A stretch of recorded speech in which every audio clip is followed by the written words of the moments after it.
Je reviens du Rojava. Le Rojava, c'est le Kurdistan syrien. Depuis déjà quelques semaines, les Kurdes du Rojava subissent des exactions, subissent des pillages dans leur ville, dans leur village, et nombre de réfugiés se sont déplacés jusqu'à ce dernier refuge qui est Komishlo, la capitale de cette région du Kurdistan syrien. La situation est vraiment tendue. Nous avons rencontré les autorités autonomes de ce Kurdistan syrien. Ce sont ceux qui nous ont aidés à lutter contre Daesh. Ce sont ceux qui aujourd'hui encore tenaient les camps de prisonniers dans lesquels les islamistes sont retenus depuis la fin du califat. Les Kurdes syriens sont en grande difficulté parce qu'ils sont aujourd'hui à nouveau sous la pression à la fois de groupes islamistes, mais aussi de la volonté du gouvernement syrien central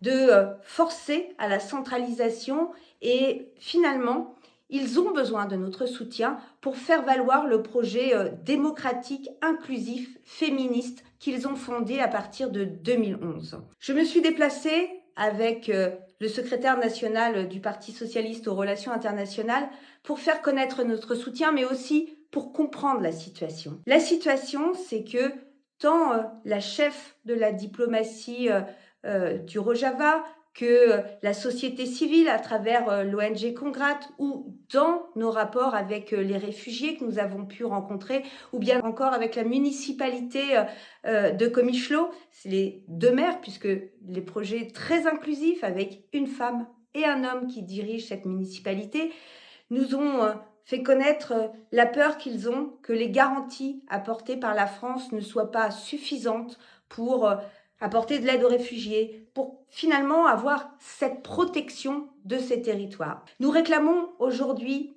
des choses simples. À l'image de ce qui a pu se passer pour le Kurdistan irakien, il y a un besoin d'une résolution au Conseil de sécurité de l'ONU pour apporter une protection internationale aux populations du Kurdistan syrien. Nous avons besoin de dénoncer le siège continu de Kobané, cette ville pour qui l'année dernière nous commémorions une décennie de libération des islamistes et qui aujourd'hui est assiégée. Il y a un besoin urgent de création d'un corridor humanitaire pour apporter alimentation et soutien aux populations de Kobané. Et puis, le gouvernement français doit s'attacher à dire comment il va mettre en œuvre les garanties du cessez-le-feu. La France a un rôle tout particulier dans cet accord entre les forces gouvernementales syriennes et le Kurdistan syrien. Ce rôle-là, il doit pouvoir le garantir et en appeler à la coalition internationale et à la communauté internationale pour que cela soit possible.